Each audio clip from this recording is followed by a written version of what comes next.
संध्याकाळची छोटी भूक लागली आहे किंवा काहीतरी चटपटीत खाण्याची इच्छा होत आहे, तर मग फक्त 2 मिनिटात बनवूयात चमचमीत आणि शेवटच्या घासापर्यंत कुरकुरीत राहणारी सुकी भेळ.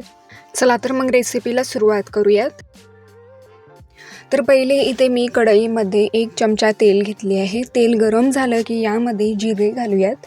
जिरे छान असे परतून झाले की यामध्ये हळद घालायचं आहे आणि लाल तिखट घालूयात.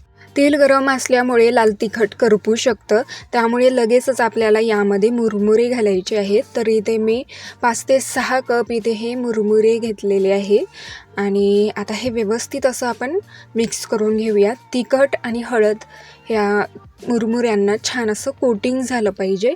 यामुळे काय होतं, मुरमुरे जर मऊ पडले असतील तर अशा प्रकारे तेलावर भाजल्यामुळे मुरमुरे छान असे कुरकुरीत होतात, शेवटपर्यंत कुरकुरीत राहतात आणि भेळलाही छान असं चव येते.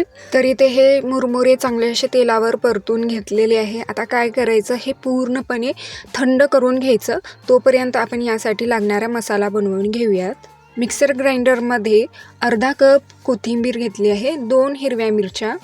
आता यामध्ये 2 चमचे यामध्ये आपल्याला डाळवं घालायचं आहे आणि 1 चमचा इथे मी लिंबाचा रस घातली आहे आणि 1 चमचा चाट मसाला घालायचा आहे आणि अगदी थोडंसं यामध्ये मीठ घालून याचं पाणी न घालता हे मिक्सरवर ग्राइंड करून घेऊयात. तर एकदम इथे मी बारीक असं पेस्ट बनवून घेतलेली आहे आणि इथे हे जे चुरमुरे आहेत, तेलावर परतलेले चुरमुरे, हे पूर्णपणे थंड झालेलं आहे.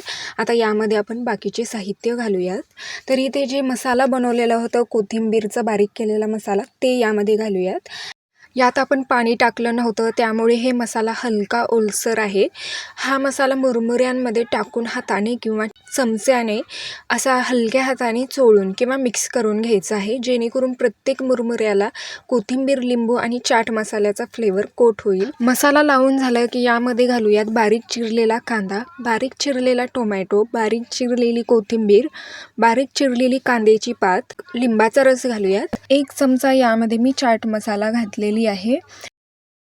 पण इथे एक महत्त्वाची टीप लक्षात ठेवा, टोमॅटो चिरताना त्यातला पाण्याचा भाग म्हणजेच बिया काढून टाका. जर टोमॅटोमध्ये जास्त पाणी असेल तर ती मुरमुऱ्यांचा सगळा कुरकुरीतपणा घालवून टाकेल आणि त्यामुळे भेळ हे कुरकुरीत न लागता मऊ लागतं. शेवटला इथे मी 1 वाटी शेव घातलेली आहे. शेव टाकल्यामुळे भेळला ती परफेक्ट स्ट्रीट स्टाईल लुक आणि चव येते. शेव टाकून ही भेळ हलक्या हाताने मिक्स करून घेऊयात आणि बघा, आपली चटपटीत रंगीबिरंगी सुकी भेळ खायला एकदम रेडी आहे. तर आपली मस्त चमचमीत आणि चटपटीत सुकी भेळ अगदी झटपट बनवून तयार झाली आहे. तुम्हीसुद्धा ही रेसिपी नक्की घरी ट्राय करा आणि कशी झाली हे कमेंटमध्ये सांगा. व्हिडिओ आवडला असेल तर लाईक करा, शेअर करा, सबस्क्राईब करायला अजिबात विसरू नका. चला पुन्हा भेटू अशाच एका नवीन रेसिपीसोबत.